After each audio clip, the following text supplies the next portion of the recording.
Olá, nesse segundo tópico sobre as contratações em empresas estatais, a gente vai falar da duração ideal dos contratos. E aí eu não resisti, eu tive que colocar essa ideal aí entre aspas, né? Então isso é uma questão polêmica, esse é um desafio grande que nós temos, então vamos discutir esse tema das durações dos contratos. Então, a lei das estatais diz que, como regra geral, os contratos podem ser celebrados com a duração de até 5 anos, contados a partir da sua celebração. Existem exceções para isso. Então, eventualmente, eu tenho um projeto que dura mais do que esses 5 anos, então pode ser que eu estenda isso por um prazo maior. Então, qual é a necessidade para que isso aconteça? É que esse projeto esteja contemplado no plano de negócios e de investimentos da estatal. Então, esse é um projeto que é aprovado pela instância de governança e pode acontecer que eu necessite de um contrato com um prazo maior do que 5 anos. Uma outra situação é quando o mercado se comporta dessa forma. Quando for uma prática rotineira do mercado, o mercado já faz dessa maneira e a imposição desse prazo inviabilize ou onere excessivamente a realização do contrato. Então, definir em 5 anos gera um custo desproporcional. Então, isso também vai precisar ser justificado e bem instruído dentro dos autos, essas duas exceções a esse prazo de 5 anos. Beleza? Então, perceba, na Lei 8666, esses 5 anos, ele era um limite, né? Então, o que ele dizia? Os contratos eles vão ser celebrados de 12 meses, eles podem ser prorrogados por iguais e sucessivos períodos até chegar ao limite de 60 meses. A lei das estatais não tem essa regra de 12 meses e prorrogação. Ela vai dizer que o prazo ele é definido como 5 anos, ok? Então, vamos fazer uma discussão do desafio que isso impõe, né? Então, veja que existe uma liberdade que a estatal diga, né, como que vai funcionar os seus prazos. Então, vamos fazer uma discussão em relação a isso, ok? Primeiro, eu preciso distinguir o contrato, que ele tem um contrato por prazo determinado, eu posso ter um contrato que é uma necessidade contínua, a gente chama de serviços continuados, e eu posso ter aí um contrato por escopo, ok?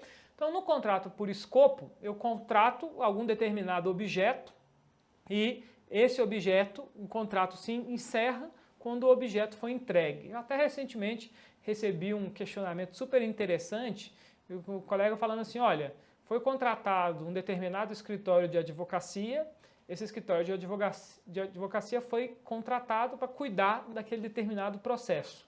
O processo já está durando na justiça há 8 anos. E aí, o que eu faço? O contrato não tem que observar o limite de 5 anos? Não, porque como isso é um contrato por escopo, ele se encerra enquanto o objeto não for concluído. Como o processo judicial não foi concluído, o contrato vai durar, né? Então, ele não é um contrato por prazo indeterminado, que é vedado em lei, mas ele é um contrato por escopo, por entregar aquele resultado. Se aquele resultado ainda não foi alcançado, o contrato continua. O risco disso, já que a gente falou bastante em gestão de riscos, é se essa contratação por escopo definir remunerações periódicas, né? Então, esse escritório de advocacia, ele está lá recebendo um valor mensal pela manutenção do acompanhamento dessa contratação. Então, veja, nesse caso, qual é o incentivo que a contratada tem? Enrolar com esse processo, né? Não sei, a remuneração do final do contrato, normalmente uma remuneração de sucesso, mas pode acontecer que para ela seja mais vantajosa estender essa contratação mais tempo para estar recebendo do que realmente entregar o escopo. Então, isso na verdade é um cuidado que se precisa ter na contratação. Por isso que eu digo que esse tema de duração ideal, ele chamar de ideal é super controverso, depende do caso, ok? Então, no caso, em contratos de escopo, onde eu quero obter determinado resultado, essa observância do prazo dos 5 anos não funciona muito bem, como esse exemplo que eu acabei de comentar, ok? Então, primeira questão polêmica. Uma segunda questão bem interessante é o seguinte, como eu falei, a gente é meio que viciado, né, na Lei 8666. E na Lei 8666, ela diz que o contrato ela tem um prazo aí de 12 meses. Em contratos de serviço continuado, tem se adotado como prática para prazos iniciais maiores. Então, não vou celebrar um contrato por 12, para poder prorrogar posteriormente. Eu vou fazer um contrato por 20 meses, 24 meses, 30 meses. Então, num contrato de 20 meses, observado esse limite de 60, de 5 anos, um contrato de 20 meses, eu vou ficar com esse contrato 20 meses, posso prorrogar ele depois, para chegar até 40, depois uma nova prorrogação. Então, diferente de um contrato de 12, onde eu vou fazer 4 prorrogações, num contrato de 20 meses eu vou fazer 2. Num contrato de 30 meses eu vou fazer 1. Num contrato de 24 meses eu vou fazer 2, né? Mas esse contrato de 24 meses tem uma particularidade que eu acho bem interessante, porque a lei diz: eu posso prorrogar por iguais sucessivos períodos. Se eu faço um contrato de 24 e eu tenho esse limite de 60, o que acontece? Eu vou fazer 24, prorrogo por mais 24, dá 48, e como é que eu vou fazer um outro 24? Não tem como, né? Então eu tenho que fazer uma prorrogação por um prazo diferente, que é 12. E existem aí manifestações tanto do TCU quanto da AGU dizendo que esse igual que tem na lei não é igual. Eu posso fazer uma prorrogação por prazo diferente sem ser uma ilegalidade, ok? Então, veja que eu posso ter prazos diferentes do inicial de 12. No caso das estatais, já existe essa liberdade dos 60 meses direto. Não tem essa regra geral de fazer por 12. Qual é a vantagem e desvantagem disso? Acho que vale a pena a gente fazer essa discussão aqui. Bom, veja, enquanto vantagem, né, de você fazer por um prazo inicial maior, até os próprios 60 meses, a vantagem é que você reduz custo administrativo, né? Eu não vou, por exemplo, ficar instruindo prorrogações de contrato. E aí eu tenho todo um rito a ser cumprido quando eu vou estender o contrato, e quando eu faço por um prazo maior, eu diminuo esse custo administrativo. Qual é a desvantagem disso? Eu vejo que existe uma tendência de eu olhar menos aquela contratação. Porque no momento da prorrogação, como eu vou celebrar quase que um novo contrato, eu vou rediscutir os termos, verificar se eu tenho algum pagamento que mudou, alguma condição contratual que eu preciso rever. A fiscalização, a própria execução do contrato já me ensinou algumas coisas, e no momento da prorrogação eu junto tudo isso, sento com o meu contratado para pactuar um novo contrato, né? Na prorrogação tem essa característica, e nesse momento eu vou sentar e fazer esses ajustes. Se eu faço um prazo maior de 60 meses, eu não tenho esse encontro marcado com o meu fornecedor para negociar o contrato. Eu devo sentir a necessidade, filho, senta aqui para a gente negociar um aditivo, né? No caso de prazos menores, eu já tenho esse encontro marcado com o meu fornecedor, onde eu vou rever as cláusulas contratuais, verificar se as condições de pagamento estão adequadas ou não, e aí sim fazer essa negociação. Então, eu vejo como grande desvantagem o custo administrativo, mas vejo como uma vantagem essa questão de você ter esse momento, essa oportunidade de sentar com o seu fornecedor, negociar com ele preços, condições de pagamento, necessidades para melhorar o seu contrato, né? Veja que 5 anos, muita coisa muda em 5 anos. Então, inclusive o seu contrato. Os contratos são dinâmicos.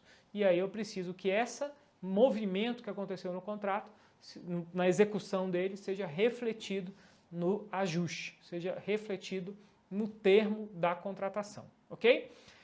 Então, nesse sentido de eu ter prorrogações, então normalmente contratos com 12 meses, ele está mais vinculado ao orçamento. Como eu tenho um orçamento que é aprovado de 12 meses, então daí essa essa paridade. Quando eu trabalho com prazos maiores, 20, 24, 30 ou outro, isso normalmente faz muito sentido em contratos onde a empresa vai prestar determinado serviço e esse serviço ele está atrelado com materiais, com equipamentos. Porque o que acontece? Bom, eu falo que a empresa vai prestar um serviço e para prestar aquele serviço ela precisa comprar, adquirir, ter determinado equipamento. Se eu faço um contrato por 12 meses, ela vai comprar um equipamento para durar aqueles 12 meses. Se eu faço um contrato de 30 meses, ela vai comprar um equipamento que tenha essa maior vida útil.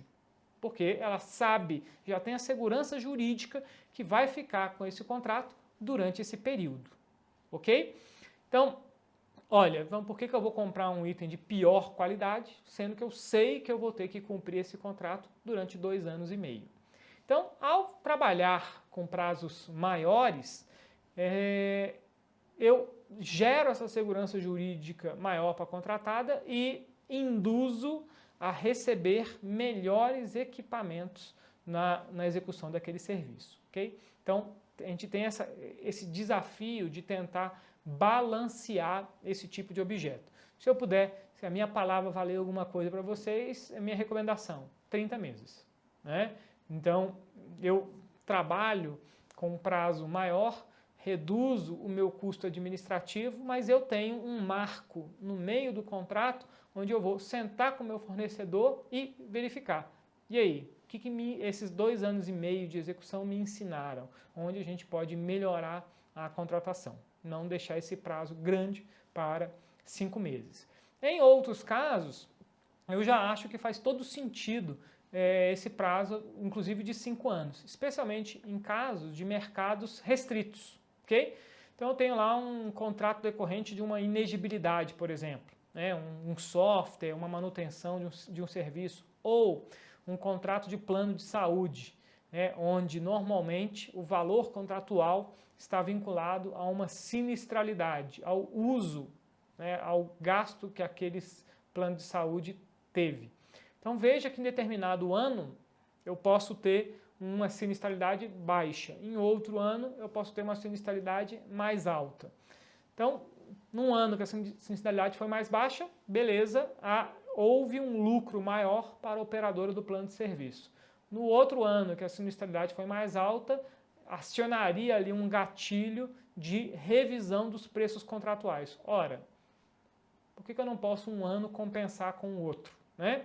Então, daí seria uma prática bacana eu estender esse prazo maior, porque eu tenho esse tipo de sazonalidade no uso do meu contrato, onde eu posso eventualmente compensar o déficit de um ano com o superávit de outro ano. Então, esse é um objeto onde o mercado é restrito, você tem poucos operadores de plano de saúde e existe essa característica em relação à sinistralidade. Beleza?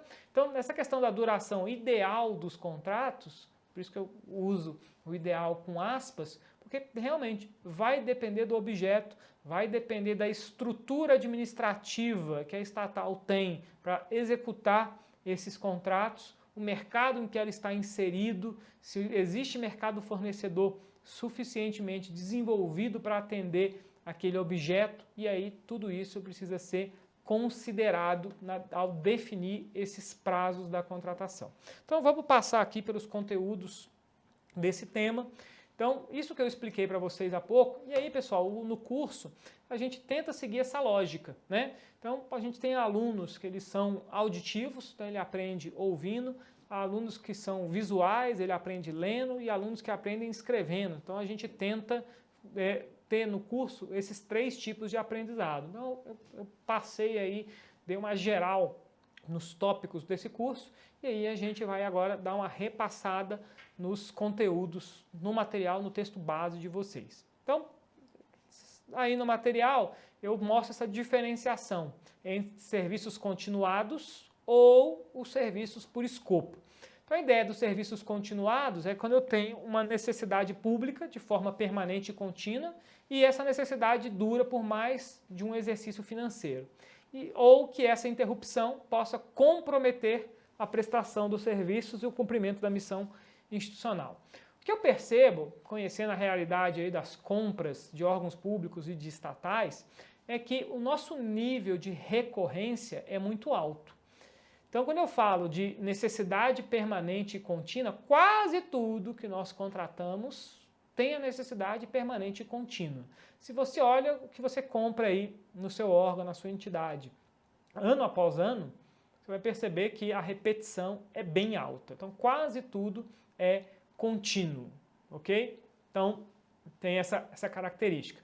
Nos serviços não continuados ou por escopo, é tudo aquilo que eu contrato especificamente por um período de tempo ou até que aquele, no caso do escopo, até que aquele objeto seja cumprido. Isso normalmente, se é o caso de uma reforma, algum serviço, alguma adaptação pontual, quase que, eu gosto de usar uma metodologia, quase que um projeto, né?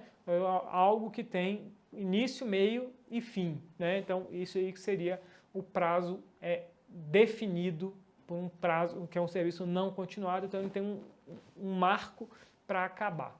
Lembrando que eu vejo que a maioria das coisas que nós contratamos tem essa característica de ser continuada. Daí, obviamente, tem um prazo maior, ok? Bom, com isso, pessoal, a gente vence aí o nosso segundo tema, quando a gente fala da duração ideal dos contratos. Na nossa próxima aula a gente vai falar sobre como é que, nos contratos continuados, como é que eu comprovo que continua vantajoso eu manter esse contrato. Então, a gente se encontra na nossa próxima videoaula. Um bom estudo a todos.